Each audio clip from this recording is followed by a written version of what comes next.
In this video, I'm going to be answering some of the most common questions I get around how you can secure your first $50,000 to $100,000 in business credit.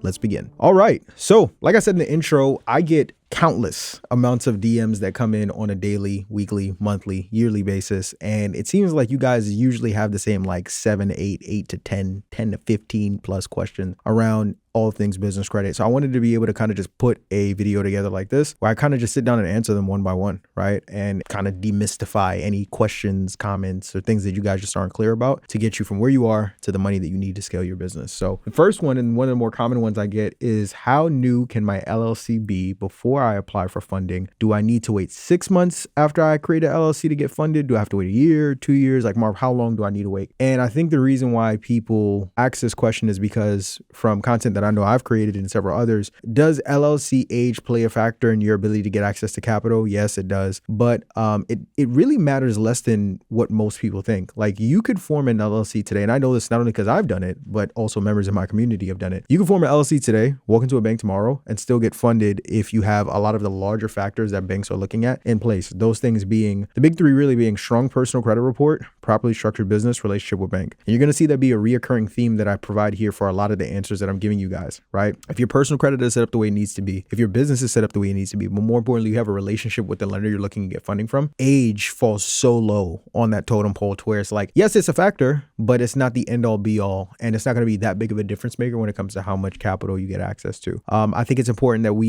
or you guys remember that banks fund primarily on risk and not age. And the risk factor, the factors that affect how they view risk when it comes to your business, has to do with these three factors that are listed here. So once again, focus more on these three and less on age, and you'll be good to go regardless of how new or how old your LLC is. Now, the next question I get very often is, Marv, do I need to build business credit before I can get actual business funding? My least favorite question of them all. As of 2026, you do not need to build business credit to get business funding. Okay. A lot of you guys, like myself, came into the space and you were told you need to buy a bunch of stuff with Quill, Granger, and Uline, spend hundreds, if not thousands of dollars on items you don't need. Somebody watching this video right now got 18 reams of printer paper sitting in the corner of the room and they had no business buying it because you thought that's what you need to do, build business credit, right? And it's not your fault. You've just been bamboozled. You've been ran amok. You've been led astray. I'm here to let you know that's not what it needs to be. In 2026, you do not need to build business credit. Why? Because with the hundreds of relationship managers I've sat down with and asked the same question over and over, what do you guys really care about when it comes to giving out this money? Never have they ever mentioned a vendor account, a net 30 account. Like, it never comes up in conversation. Once again, it comes down to what? The big three: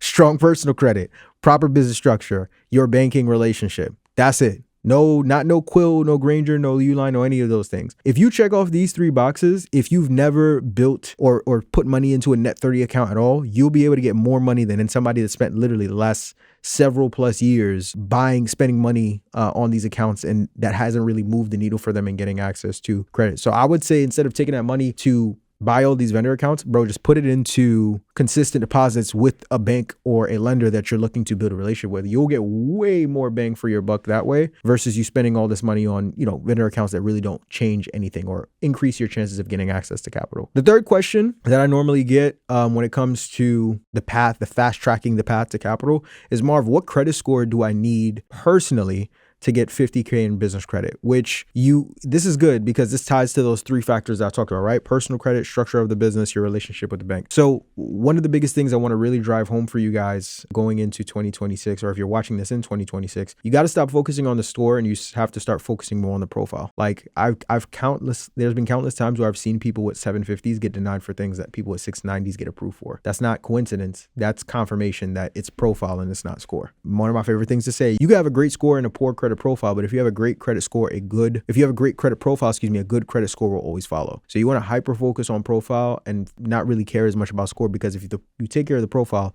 the score will take care of itself. Now, what does a good credit report or credit profile looks like? It looks like 100% payment history. It looks like no negative items. It looks like less than 10% utilization, no more than 3 inquiries per bureau. You have at least 2+ years of age, and most importantly, you have good comparable credit, which is pretty much showing that, let's say you want to get 10, 20, 30, 50+ K in funding. funding, you want to show that you have pretty solid limits on the personal side too. So ideally at least 7,500 or higher in the limits that you have showing on your personal credit cards before you start applying for business credit. And if you don't, quick gem, just call into whatever lender you have. And if it's been more than 6 months since the last time you've asked for an increase, probably want to go ahead and do that before you start applying for business credit so it can affect, once again, how much funding you get access to. All right, question number 4. What if I don't have any revenue yet?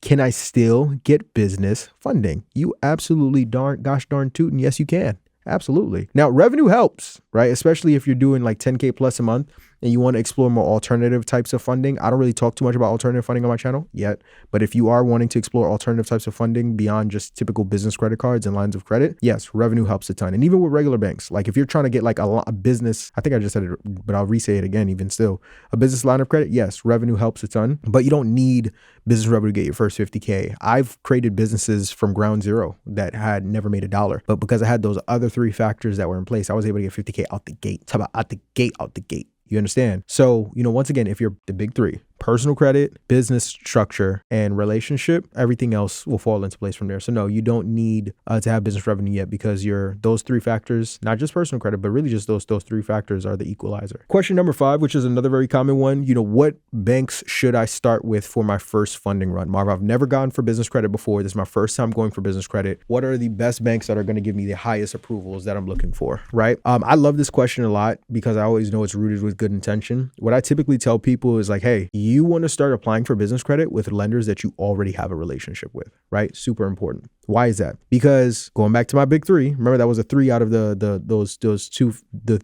third out of those 3 factors. If you already have a bank that you've been banking with for years, that you have already been making those consistent deposits with, you have real relationships with people that work inside the bank and beyond, it makes it that much easier for you to take all the hard work you probably have already done as well when it comes to your personal credit and structuring your business to now go in there and request higher limits than probably somebody who doesn't have a relationship with them can do. So I would say prioritizing. So if you live in a small town, whether you're like a south, east, west, wherever, maybe from California going all the way to Wisconsin, if you have smaller banks and or even credit unions in your area that you've already had a relationship with over last several years, then I would strongly advise for you to look into their business credit option first before you start looking for other lenders. Secondly to that, I would say prioritizing Chase. I still think that in 2026, Chase is the strongest national bank. They have the most fruitful business credit products. They have the highest potential limits. Like you can get up to 150K in business credit without having to provide documentation on just business credit cards with Chase, which is crazy. And of course, they have the most credibility because they're the biggest bank of them all. So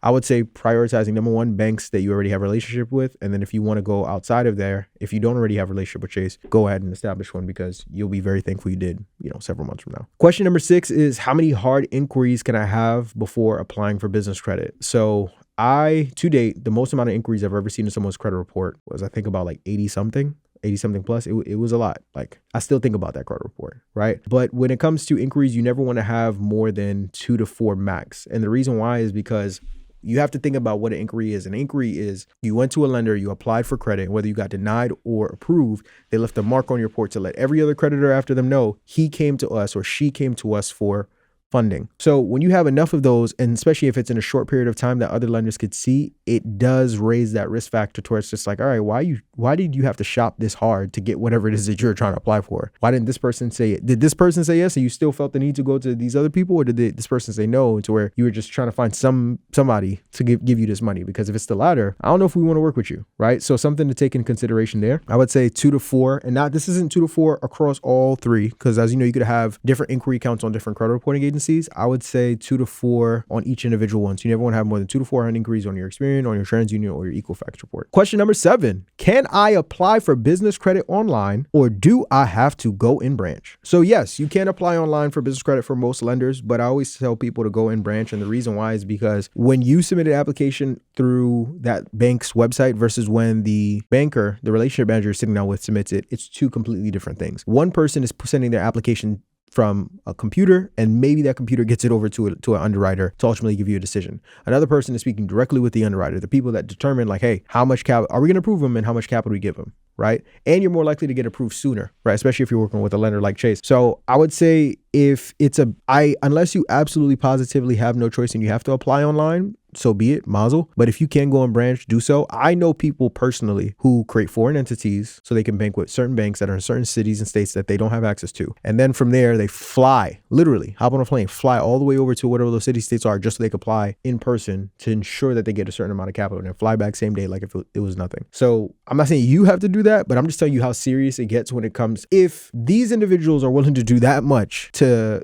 when it comes to the application process, that in and of itself should tell you how much of a difference it makes to apply online versus applying in person. So once again, if you can apply in person, apply in person. You know, speaking from my own personal experience, every time I've applied for a business credit card in person, I've always gotten with Chase specifically, I've always gotten anywhere between like 25K to 50K. Just something to think about. Question 8 is, what should my personal credit card limits be before expecting high business credit limits? So the reason why answering this question is so important is because most people don't know that your personal credit in the context of applying for business credit is considered comparable credit. So what lenders do is they look at the limits you have on your personal credit cards and they use that to determine how much money they want to give you on the business credit side. If you have $2,000 to $5,000 limits, you're probably not going to get a 25K business credit card. If you have 7 to 10K plus limits, you look a lot more attractive to where a lender feels comfortable giving you money. Because why would I give you more money than you've shown me that you can handle? So I would say I typically tell people rule of thumb 7,500 to 10,000, just because most personal credit cards probably won't let you get more than like 15,000 on them anyways. Or if they do, it takes a bit of time. 7,500 to 10,000 is more than enough for, I think, the average lender that has business credit products to look at and go like, okay, this person's trustworthy and they're dependable. So I would say that much. Question number 9. How do I know which credit reporting agency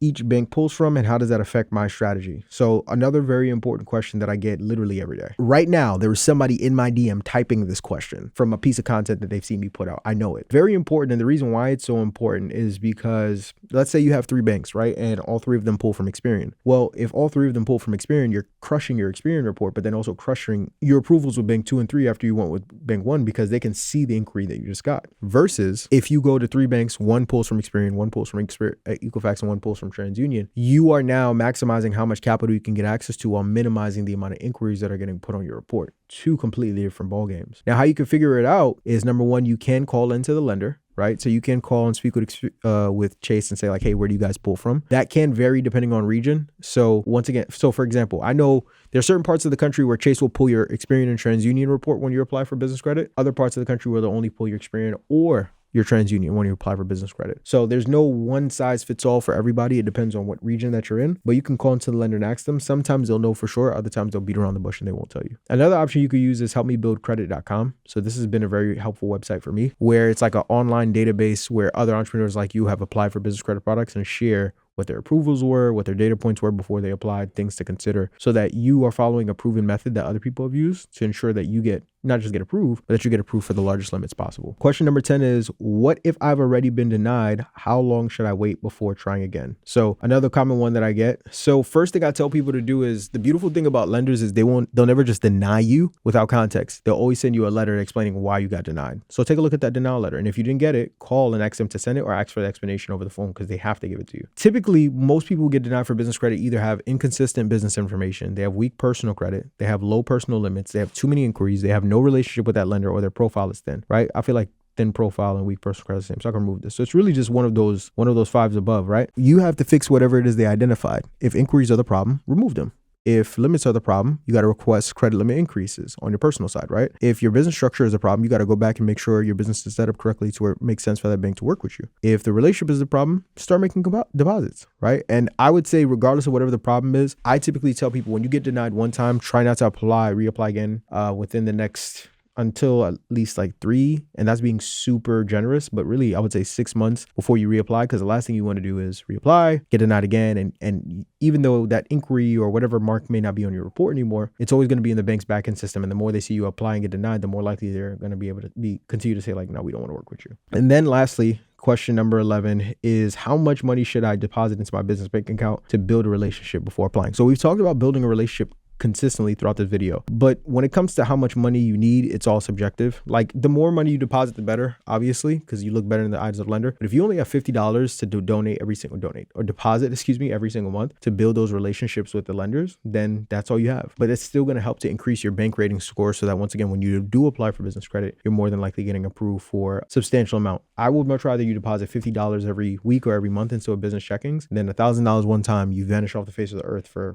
4 or 5 months and come back and say like, hey, how's everybody doing? Right? That's what I would say in regards to that. So I would say those consistent deposits are super important because they help you build trust, they help improve your approval odds, and they help improve your limit size. And once again, deposit what you can sustain and what you can contribute to on a consistent enough basis. But that's all for this video. And if you need additional help when it comes to getting access to business funding, or you want a step-by-step roadmap that breaks it down for you, I actually host a free weekly masterclass where I cover topics just like what we covered on here, so much more in depth. If you're interested in being a part of that class, the link for that will be in the description below. Or if you are in need of working with me and my team in terms of getting your credit in position to where you can start getting access to business funding, head over to takeofffinancial.com. That is takeofffinancial.com. But as always, family, I appreciate you all for watching this video, and until next time, peace.